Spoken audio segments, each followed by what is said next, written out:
Welcome to Literary AF Podcast.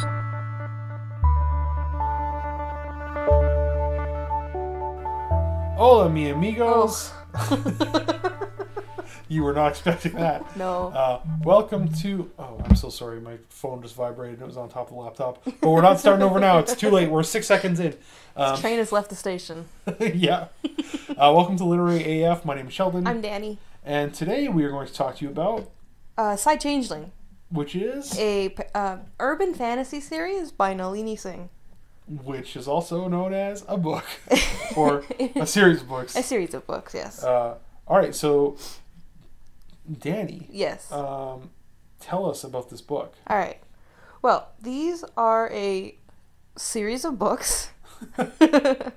Who's the writer? Nalini Singh. Ooh. Which is, I believe, is a New Zealand author.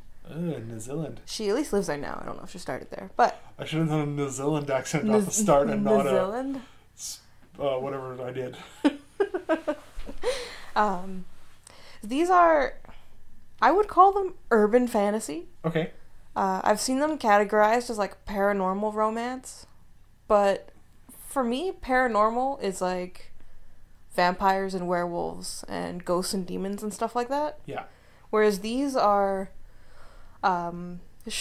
changelings. Yeah. And telekinetics and stuff like that. Humans. Those are the three big races in this world. Okay. It's kind of... So, the first book is called Slave to Sensation. Ooh. And it's about a... It sounds sultry. It's about telekinetic. They're called the Psy. Okay. And like they... PSI Psy? Yeah, PSY. Oh. And they... In a couple decades before the book took place, they went through a training program called the Silence, which basically cuts off, like, it teaches them not to feel any emotion at all. Okay. They just, like, are machines, basically. Wait, the Silence, is it spelled like normal, or is it no, it's the PSY? No, it's SILENCE. Oh, missed a real opportunity there. So, the Psy, because they had a really high murder rate as people, so their solution was to just stop all emotion, basically.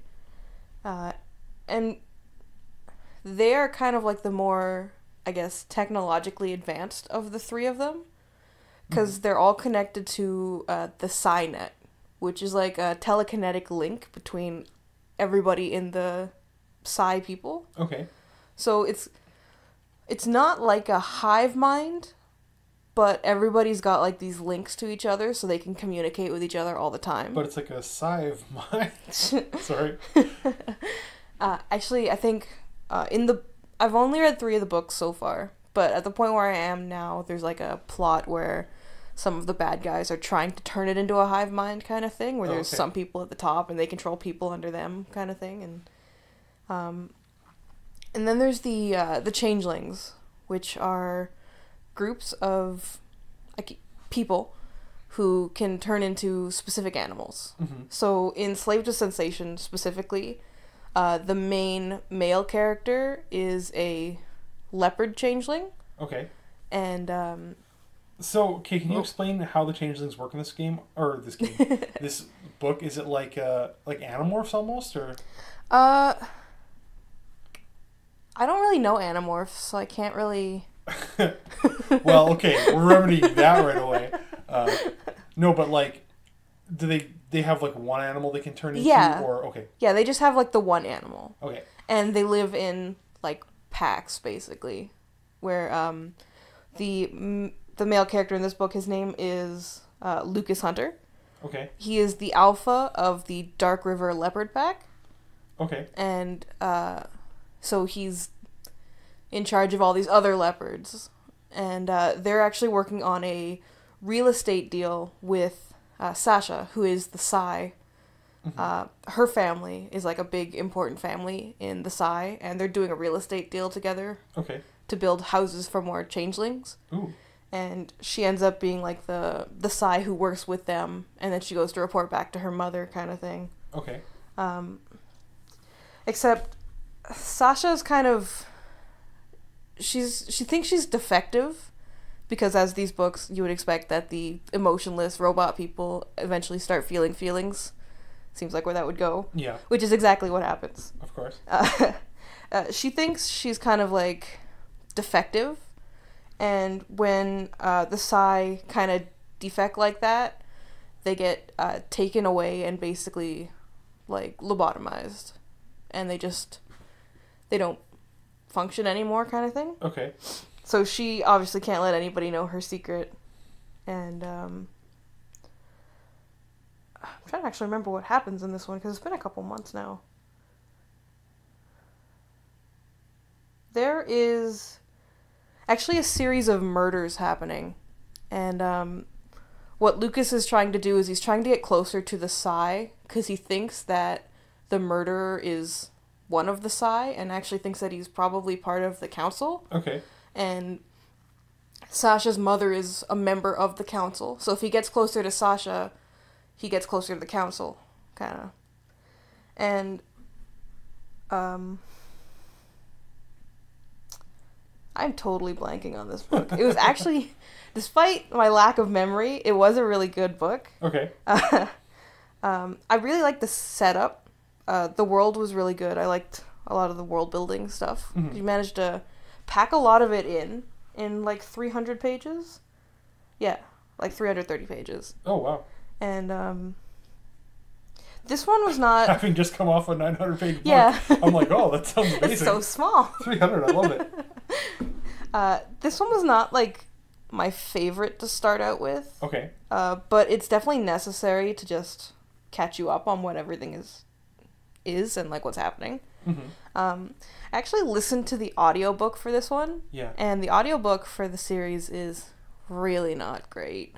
Oh, really? Yeah. Because I listen to audiobooks while I'm working. Yeah. So that's where I actually get most of my book consumption done. Yeah. And the narrator for this series, just her pacing is really off. Oh, fine. And when, like, because with romance books, especially, you switch point of views a lot.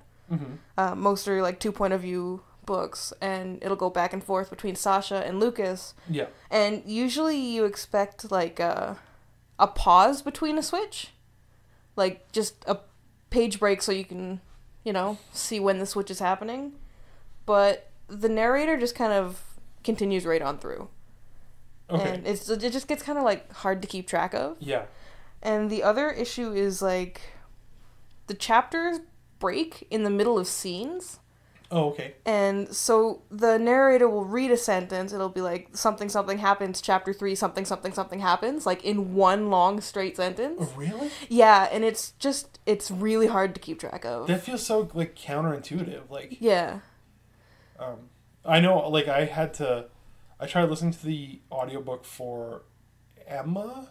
Yeah. Or one of the awesome books that I haven't read. Yeah. And I had to give up because it was, like, they didn't give good pauses, like, between paragraphs or whatever, so it felt like it was just, like, one long run-on sentence. Yeah. And by the end, I was just like, I think I listened to, like, 2 chapters, and I was like, I have no idea what's happening in this book. Pacing is really important in an audiobook, and when it's not, like, it's not ideal, it's really hard to keep focus. Yeah, like, I also listened to the audiobook for Bossy Pants, the Tina Fey book. Oh, yeah. And Tina Fey herself reads it, and she has such, like, good delivery and timing that it's, like, I don't think I could ever read that book in print now. Like, just hearing her read it is so much better. Well, that's, like, the thing with a lot of, like, books like that, is the authors will actually read the books for the audiobook. Okay. So you get, like, a very unique experience with those kind of things. Which is nice. I should try that out one time. So this book, I listened to the audiobook the whole way through and then switched over to actually reading the books in my spare time instead. Mm-hmm. Because I feel like part of the reason why I didn't like it was just because the audio experience was not very good.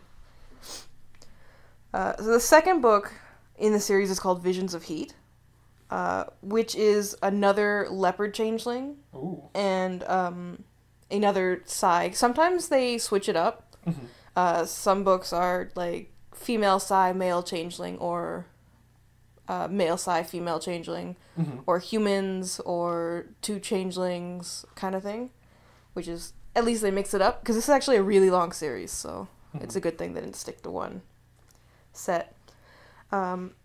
This one you actually get to know a little bit more about the Psy, because the heroine, her name is Faith, and she's actually like a psychic.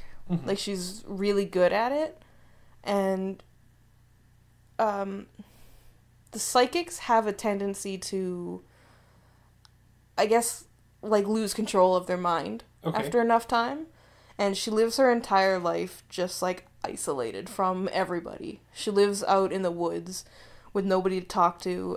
She has just guards, so nobody can get in and out of the place she lives. Oh, okay. And she basically just talks to, like, medical staff through screens and things like that. Like, she's completely isolated. Oh, okay. And the changeling, one of the changelings, like, finds her compound, and he breaks into it, because of course he does. He managed to slip past all the guards.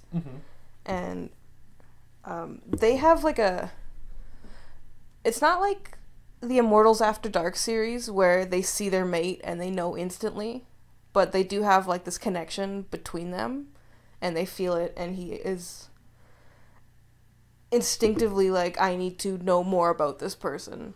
And the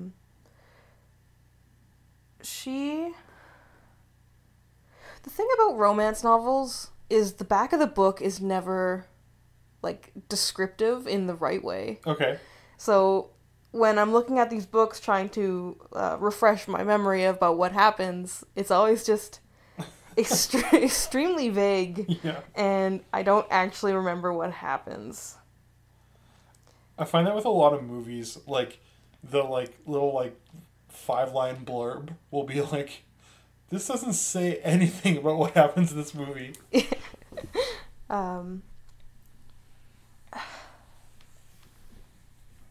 I am just drawing such a blank with these books. I don't know why, because I really liked them. Okay. I cannot remember the specifics of what happened in the books. Well, you did just sit through an hour of that me trying is true. Little peek behind the curtain. We usually record 2 episodes at a time, so we just came off of recording David Copperfield for an hour. Yeah, my mind is swimming with David Copperfield right now. So, Faith is an F Psy. So there's a couple different classifications of these Psy. Okay. There are the F Psy, which are future sight Psy. Okay. There's I think T Psy, which is like telekinetic. Okay. And because each Psy, they don't all have these abilities, and they have like different strengths of their abilities. So in the first book, Sasha is a cardinal Psy, which means she's got some of the most potential, but she doesn't actually have like any good powers. Okay. That's kind of a problem, because she's like, I should be really good at what I do, except I don't do anything. Oh, okay. And you later find out that's because she's an empath Psy. Oh, okay. And because the Psy have had their emotions locked down, that power was, I guess, restricted. Yeah. And the reason that she's breaking the silence is because she can't contain her powers anymore, because they're too strong, and she just has no control over them. So Faith is an F Psy, which means she can see the future. Yeah. And she is losing control of her ability to see these visions, and she keeps getting like overtaken by it's not really described as somebody else.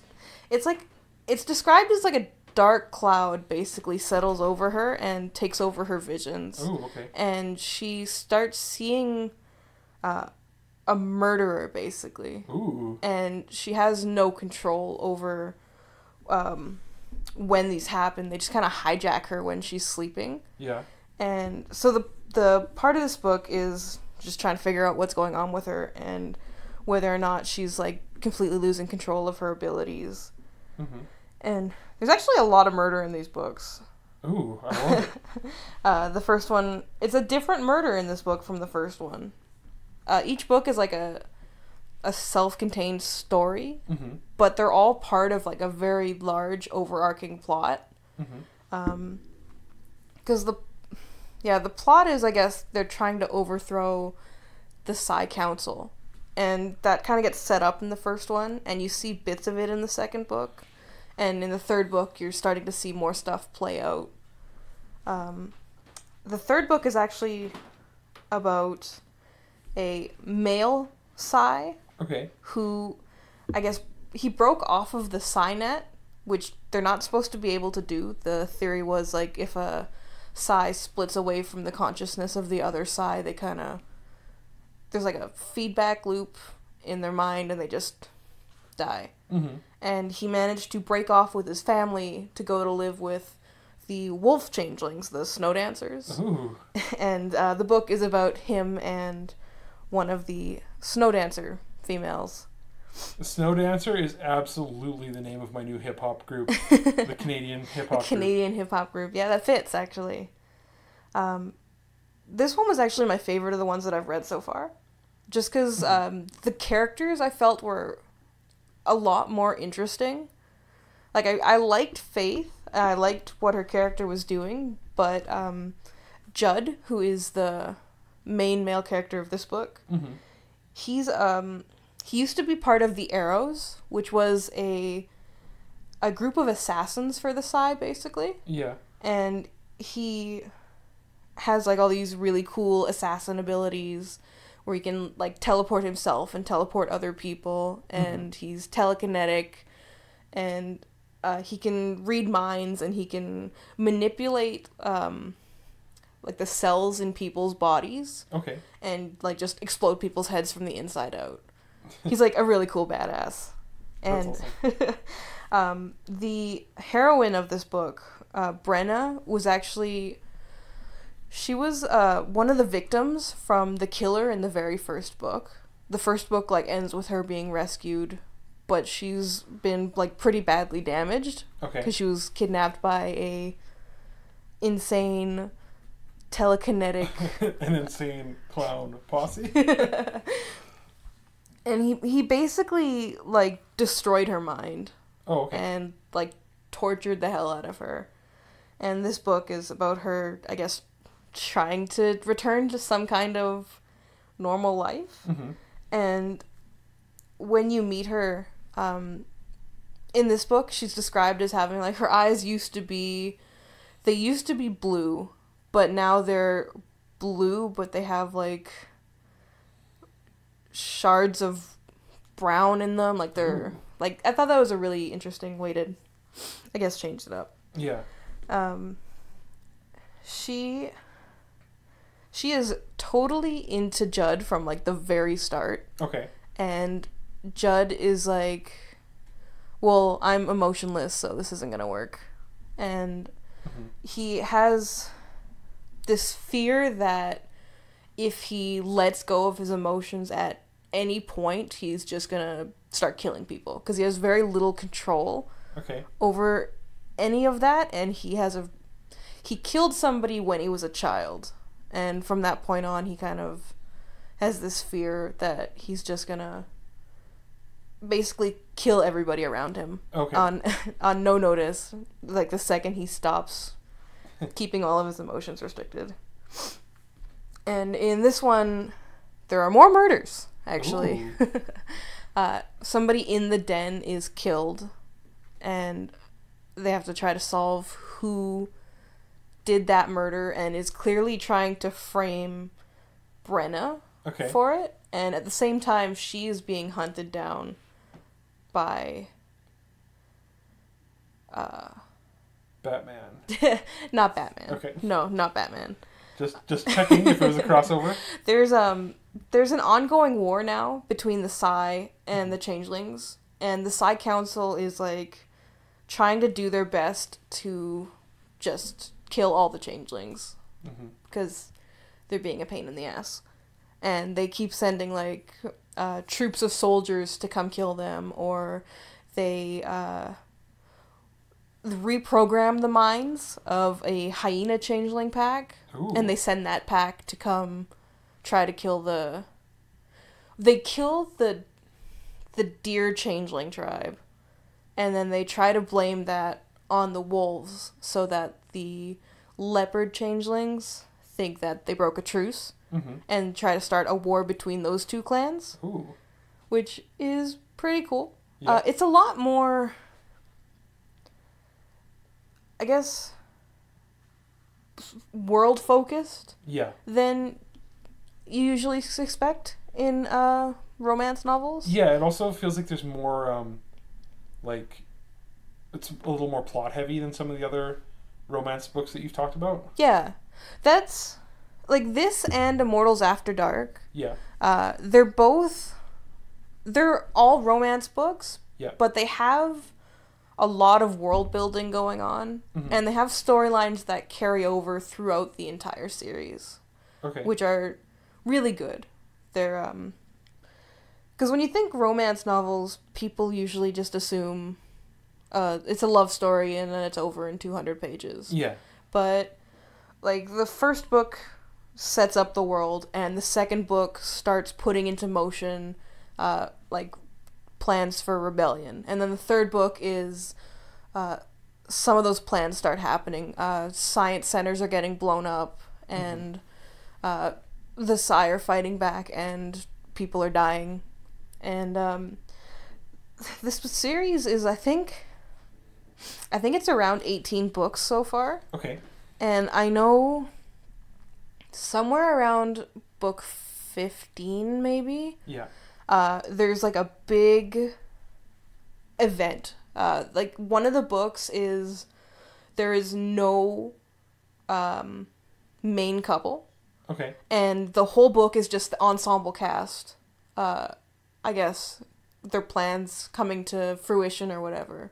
And so this whole book is just like I guess it's like the end of the first season, start of the second season. Oh, okay. It's kind of how they describe it. That's fun. So I thought that was really cool. Yeah. Like the whole book, just there's no one focus, and it's gonna be nice to see like the way things actually play out. Yeah. I guess so. I can't wait for that. So sorry, how many books are in the series? It's not done yet. Okay. One just came out this year called Wolf's Reign, I believe. Ooh. I think there's around 18 of them. I can look it up proper, but I was thinking it was like 3 or 4. Oh no. Like the first season ends around book 15 or so. Oh, okay. And then it goes into the second one. So how many have you read so far? I've read 3 of them so far. Okay. And I have a bunch more waiting on my shelf for me to get to. I've been jumping between series to series to series because there's so much stuff that I want to read right now. Yeah, and I mean, we're doing a book podcast. Yeah. Boring if we just focused on one series exclusively. Alright, let's see. Wolf's Reign is Psy Changeling 18, yeah. Oh, fun. Yeah. So 18 came out this year. There's definitely more than that coming, so. Sorry, and which ones have you talked about on this episode? I have mentioned Slave to Sensation, Visions of Heat, and Caressed by Ice. Sorry, which numbers are those, though? 1, 2, and 3. Oh, okay. Yeah. I wasn't sure if we were... It sounded like the first one was starting at the beginning, but then when you were talking about the changing of the seasons, and then you said it was, like, ended at season 15, or book 15, I was like, wait, so which ones did we talk about? Oh, no, I talked about 1, 2, and 3. Oh, okay. I'm slowly working my way through the series. Nice. Yeah. It's... This and Immortals After Dark, I think, are a book series that I would recommend to someone who is cautious about reading romance books. Yeah, it was kind of like... This. Yeah. Honestly, this one sounded like I think I could read one of these and not be like... Because I like some of the romance books, I'm like, I would think I'd be bored during this because I wouldn't... Unless I was really invested in the main romance. Yeah. But these, I'm like, I think I would just like these for the world. That even if I wasn't super invested in the main romance, I'd still enjoy the book. Yeah. Yeah, because this has... It has a lot going on for it. Yeah. The romance kind of feels set. It's not secondary, obviously, when you're reading the book, but... Yeah. The world feels more important in the overall scheme of the plot. Yeah. So, same with Immortals After Dark. I keep mentioning it, but that series has it focuses on the couples more, it feels like, but the longer you read it, the more it feels like, oh, this is a lot bigger than just the two people in this book. Well, if you have like 18 books in the world, like, you know, like for the first couple, like if it focuses more on the couple than on the like world building, then it's like at first it'd be like, okay, well, it's mainly like a love story between these people. Yeah. But then as more and more books came out in the same universe, and they all keep building on the world, eventually it's like, oh, the world of these books are actually kind of that's exactly what happened with Immortals After Dark. Where, like, the first couple books were just, oh, here's some supernatural creatures falling in love. Yeah. And then you get, oh, I remember this character from before. Yeah. And, oh, he's doing a thing. And then 3 books later, you're like, oh, I remember that thing, and now that thing sucks. Oh, and now Lothair has his own book. And now Lothair has his own book, and it's crazy. Love that book. I guess, like, where IAD took a bit to build up to it to feel like that, Psy Changeling feels like that right off the start. Oh, that's fun. Yeah. Cool. I didn't want to go too long this time because our last couple episodes have been super long. Yeah. Well, we're like 26 minutes. We're good. Okay, so we're not bad. Okay, so let's. Is there anything else you want to say about these first 3 books, or? I really like the covers. Okay. I really like the designs on the spines. They're very pretty. What do the covers look like? These are actually just a shirtless dude standing in front of a full moon. No, that was Immortals After Dark. These are actually just close-ups of like faces. Here, I can show you right now. Oh, okay, but I really like the art on the spines. Ooh. And these are the UK versions of the books. I actually order them specifically off of Book Depository so that I can get the UK versions of the books. What's the difference? Just the covers. Oh, okay. I would say the North American covers are not great. In the UK version, between every sentence is "in it" and no, I was trying to make fun of British people and their weird speaking words. Cheerio. The North American covers feel like photoshopped in not the best way. Oh, fun. Yeah. I'll show you a picture later. Sounds good.